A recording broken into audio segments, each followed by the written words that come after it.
Hi, my name's Aaron Merrill of the Williston Historical Society, and we are here today to celebrate the 200th anniversary to the day of Lafayette's arrival to Williston, Vermont.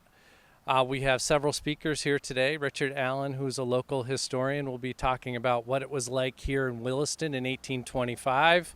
We also have Julien Icher, who is a world expert on Lafayette and his tour of America 200 years ago.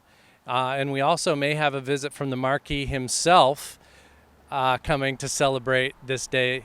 So a lot to look forward to in today's short celebration of our democracy and freedom.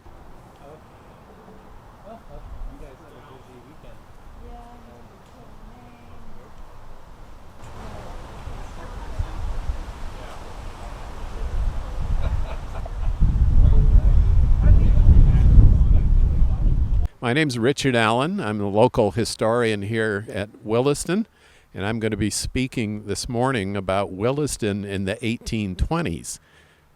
Very thriving town, industry, and a new academy established here, and was really quite an exciting place to live. Welcome everyone. My name's Aaron Merrill. I'm president of the Williston Historical Society.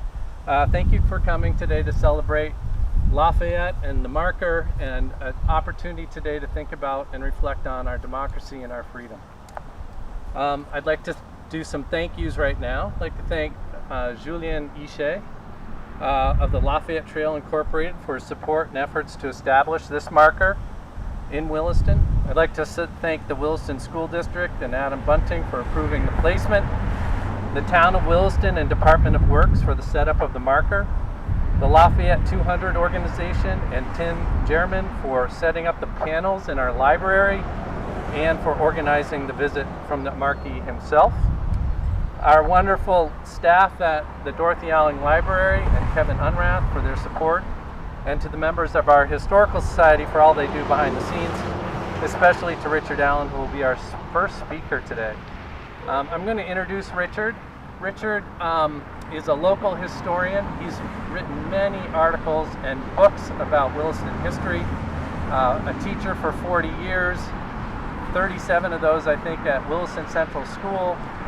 Richard and I worked on a number of history projects with the schools, and I asked him to speak here today and talk a little bit about what was Williston like in the 1820s. So Richard, I'll have you come on up.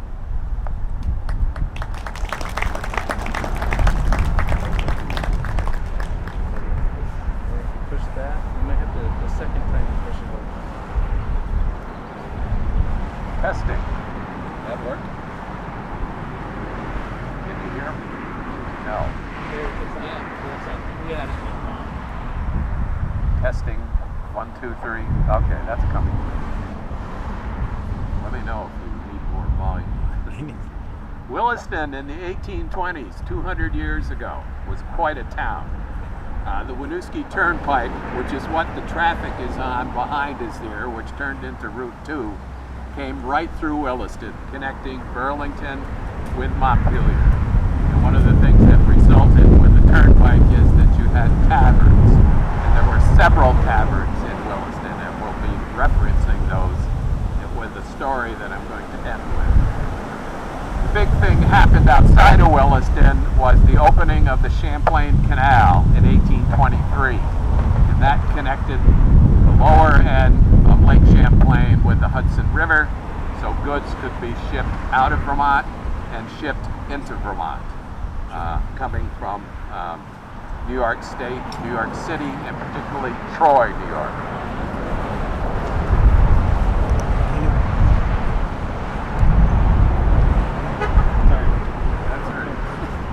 Okay, trying it again. Erie Canal opened in 1825, and that just opened the pathway to the west, which meant that a lot of people in Williston left, went elsewhere. There were two gentlemen in Williston in the 1820s, Mr. Nichols and Mr. Bradley. They had a distillery here, and they did big business. They took in a lot of the grain crops that were grown in the area and turned it into ardent spirits. The distillery burned down twice twice they rebuilt. They had an incredible amount of optimism about the economy here. One of the most famous taverns, probably the most famous, was called Eagle Hall. Now, it didn't really exist in that format in 1825, because it was announced in 1827 that Eagle Hall would open. It was located where the Federated Church now stands, and it was a very important tavern. Well into the 1850s. The story is supposedly Lafayette stopped there, and we do have one eyewitness account from a 9-year-old who said that, so you can believe what you want to. A description of Eagle Hall 2 years later, 1827, a commodious house for public entertainment.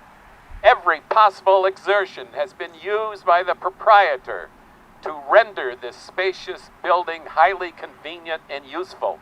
It is fitted up with extensive dining and promenade rooms and pleasant drawing and lodging rooms.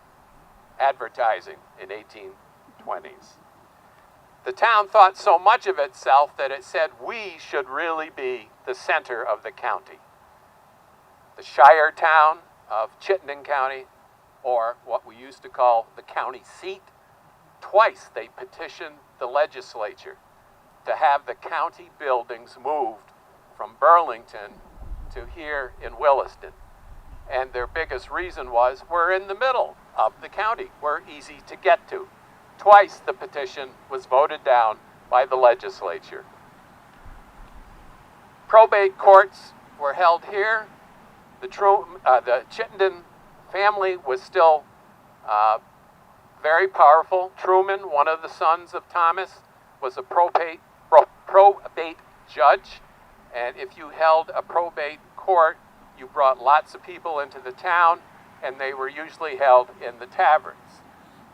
We had a Masonic hall that was dedicated in 1826, also, I think, at a tavern. We had industry. Muddy Brook on the very west side of the town had lots of water power, sawmills, and cloth dressing mills. There was a large mill on the Winooski River run by Samuel Aaron Brownell that produced lumber that was shipped out down to the lake and out on the canals. The population growth in the 1820s was very healthy, a 29.1% increase from 1820 to 1830. And a final feather in our cap was that Reverend Peter Chase, a Baptist minister, established, he called it the Chittenden County Academy. After 1 year, they kind of downgraded it to the Williston Academy, maybe not so glorious.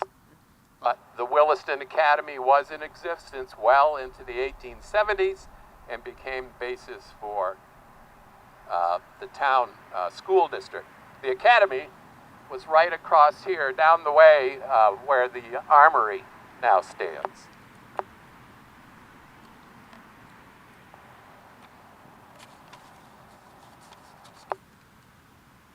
In 1883,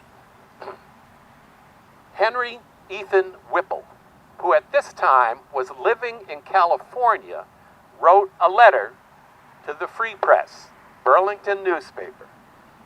People were reminiscing about when Lafayette visited Williston and passed through.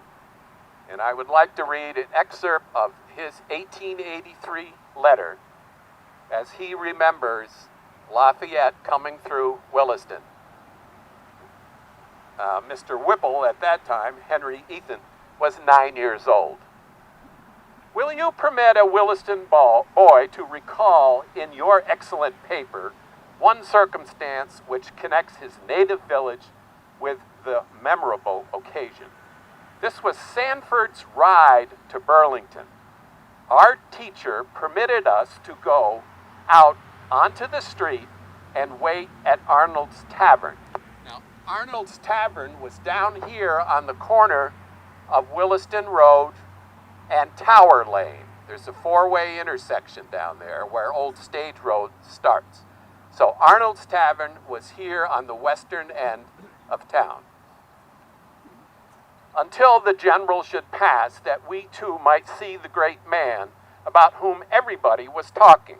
While looking down the street in eager expectation, we saw Esbon Sanford, for many years deputy sheriff, swiftly approaching in his gig.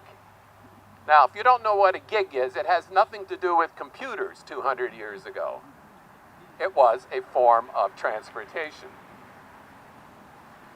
Driving his roan or dark gray mare, he went by at a tremendous pace, having been dispatched by Governor Van Ness as a courier to notify the people of Burlington that Lafayette was at hand. The lower end of our street, to the east, which was always a little ahead, was honored by the distinguished party making a halt and alighting at Going's Tavern. And this was the original name of Eagle Hall. So we're talking about roughly in the location of the Federated Church. Try to picture looking down this street with probably very few trees here. Could you see from that end all the way down to the Federated Church? I don't know. According to Mr. Whipple, yes, you could. The lower end of our street to the east, which was always a little ahead, was honored by the distinguished party making a halt and alighting at Going's Tavern. Soon, however, the carriages arrived and we saw the general and the governor. They did not stop, but Lafayette lifted his hat and said, "How do you do?" And thus we were able to identify him. Sanford's ride was not equal to Sheridan's, perhaps. That's a Civil War reference for you historical buffs. But it is worth remembering. I have forgotten the number of minutes it took him to reach Courthouse Square. That was in Burlington. But it was probably the fastest driver ever made from Williston to Burlington in a gig.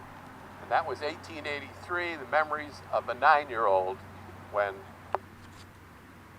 Mr. Lafayette, who just came up in the back of the crowd here. I think I'm going to turn this back over to Aaron.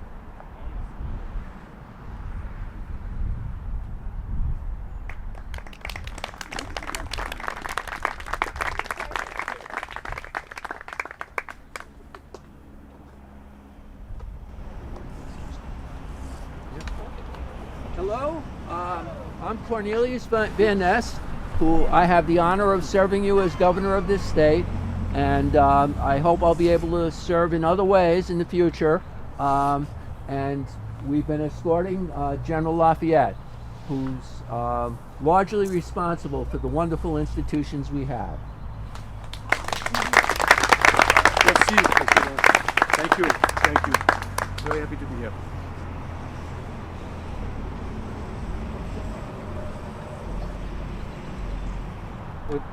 Would General Lafayette like to say a few words to the audience? Yes,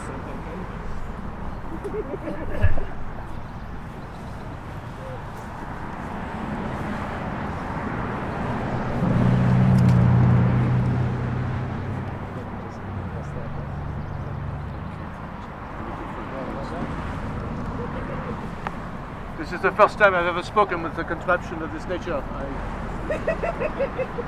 I must admit this is somewhat of a new experience for me, but I should just like to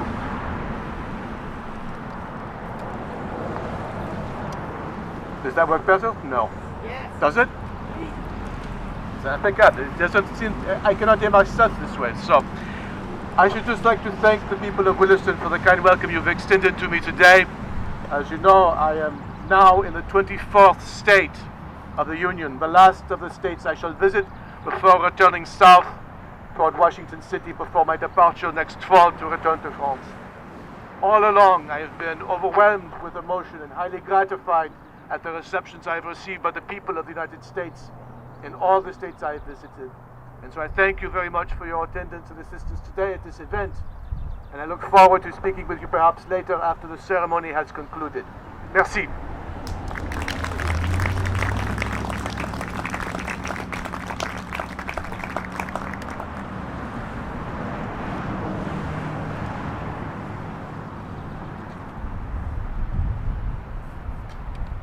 Well, I would like to introduce Julien Icher, our French historian and the founder and president of the Lafayette Trail Incorporated, a nonprofit organization that interprets the significance of Lafayette's legacy and prepared for the bicentennial celebrations of Lafayette's farewell tour in 2024 and 2025. With more than 7 years dedicated to the subject, Julien is widely regarded as one of the leading authorities on Lafayette's visit to the U.S.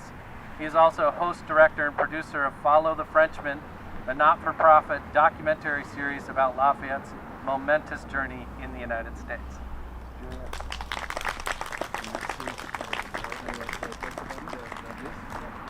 Thank you, Mr. Merrill. I want to say a big thank you to you for all the work you've done and making sure the marker would go up so quickly here and so smoothly in Williston. So I just publicly would like to acknowledge your support and your leadership on this project. I really appreciate it. Also, absolutely. I also would like to say I'm not as old as the general, of course, but you know, seeing you with this new instrument, sir, here, it really rekindled some memories of your role in 1791 as you powered up the street in France. And I think that it's wonderful to see you once again stepping up in that role 200 years later. I'll try to be very quick. I want to thank everyone for coming this morning. You know, it's Sunday morning. Sometimes, you know, some people go to church, and we appreciate that you're with us here to celebrate a different kind of faith, faith in American republicanism and in the United States.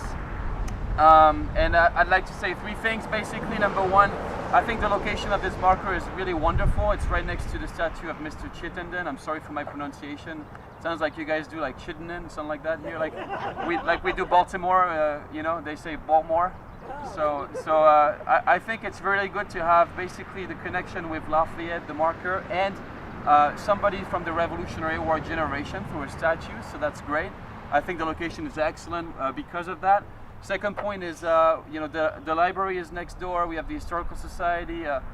When Lafayette was here 200 years ago, also laid the cornerstone of a building at the University of Vermont. There's a very important connection in the mind of Lafayette between education and American freedom. The American citizenry needs to remain very well aware of the founding of its country and the principles that were enshrined in the country's institutions as a result of the Revolutionary War. So I think it's wonderful that we stress once again 200 years later the very important connection between education and freedom. And then the third point that I'd like to make also is that one of the features that Americans celebrated in Lafayette is this notion that this was a humble man, a simple man, somebody humble, somebody moral, somebody decent with a moral compass. And if you are familiar with the painting of Ary Scheffer, the Dutch artist that is part of this generation fascinated by what Lafayette was the incarnation of, these ancient virtues of honesty, disinterestedness, decisiveness in action to fall back into simplicity afterward. In that painting of Scheffer, Lafayette is not represented with the pomp and circumstance of Versailles. He's actually represented with the simple, barren nature surrounding him, with the notion that his character was also the result of a virtuous lifestyle. He basically lived for most of his life toward the end at his chateau of Lagrange, southeast of Paris, which was basically for Lafayette the Mount Vernon of France. It was a sanctuary of peace and of freedom for the French nation. And I think we have to stress that connection between the moral character of Lafayette, nature, and the simplicity of his life. And I think there's a great way to do it here in Vermont, in the Green Mountain States, that in French Vermont also means exactly that, right? And I think if you look at the accounts from 200 years ago, the people here really emphasize that connection with the nature here, and how living in such nature it also influenced their moral character or their way of life. So I think these 3 bullet points really mark very well this day: education, the connection with the Revolutionary War generation, and nature, rubbing off on the moral character of public leaders like Lafayette. I, of course, would like to say a big thank you to our partner, the William J. Pomeroy Foundation, for underwriting the cost of these markers. We're now up to 175 markers. We have a marker, at least one, in one of the 24 states that Lafayette visited. This is one of them. And what's beautiful about it is when the general goes further on his extensive journey, we will have a little mark left of his visit here that will stay with you guys for 40 years. And so many people will drive here and will see the statue of Mr. Chittenden, and there'll be a Lafayette marker right next to it. And I think it'll be nice to tell a little story for people driving by, walking by, for generations to come. At the end of the day, that's all it's all about. We've got people of all ages here, and it's all about educating the future generations to the principles of this country, so that as the new generations are forging the future of this nation, they also become aware, or they continue to carry on the incredible story of this country for future generations. So I just wanted to say a big thank you to the Historical Society. We've got some folks from the Friends of Lafayette here. I see my friend Alan Hoffman that usually cracks a joke on me. I'm not going to do that to you today. But it's good to see everyone, and Peter Riley here, and Evie. Where's Evie? Right over here. It's good to see you folks. Congrats on all the good work you're doing. And yeah, just happy the weather cooperated, and we can now unveil the marker if you would like. And thanks for taking some time this morning. Really appreciate it.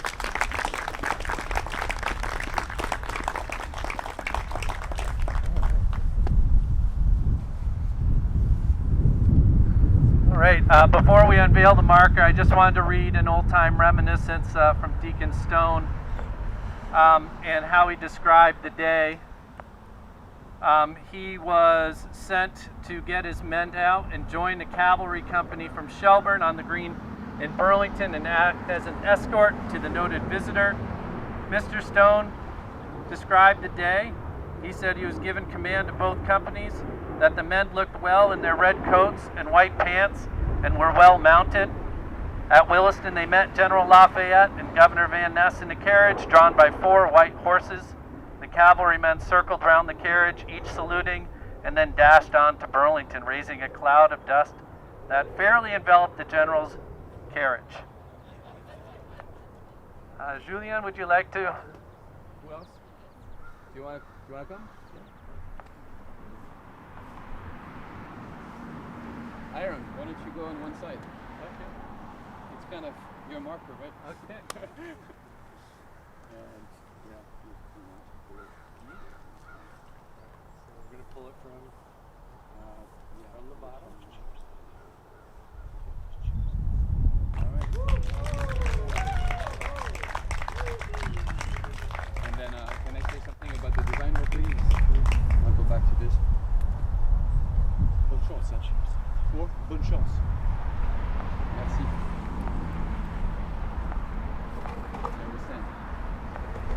Is it working? Yeah. Just wanted to say 2 words about the design. It's the colors of the marker.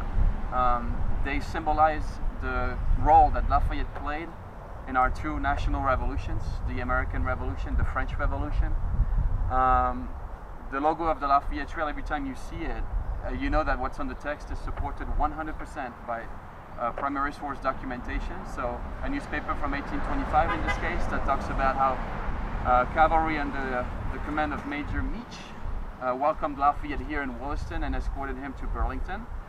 And then we have 5 lines of text, the number on our series. So as you can see, 164 at the bottom right corner means it's one of our most recent ones. And then we have the credits of the William G. Pomeroy Foundation, our partner, at the bottom of the marker. And so for those that have never heard my joke before, it says the same thing on both sides. So I said, when I did my first unveiling, I said by mistake that these markers were two-faced.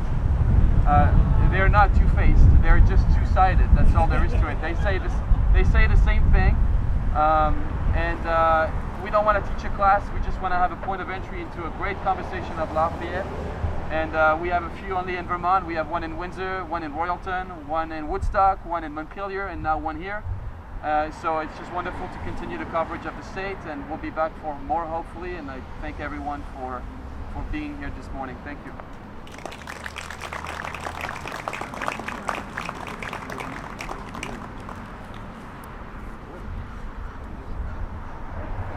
Well, thank you everybody for coming today. We have the General here. I guess you're available for a little while before you have to run off to your next location? Yes, I believe so. All right, thank you very much. They said this much time. Thank you for coming again. Have a great day. There you go. That's where he came from. Killingworth? We have to get closer. All right. We'll get in here. Yeah, you can hide it.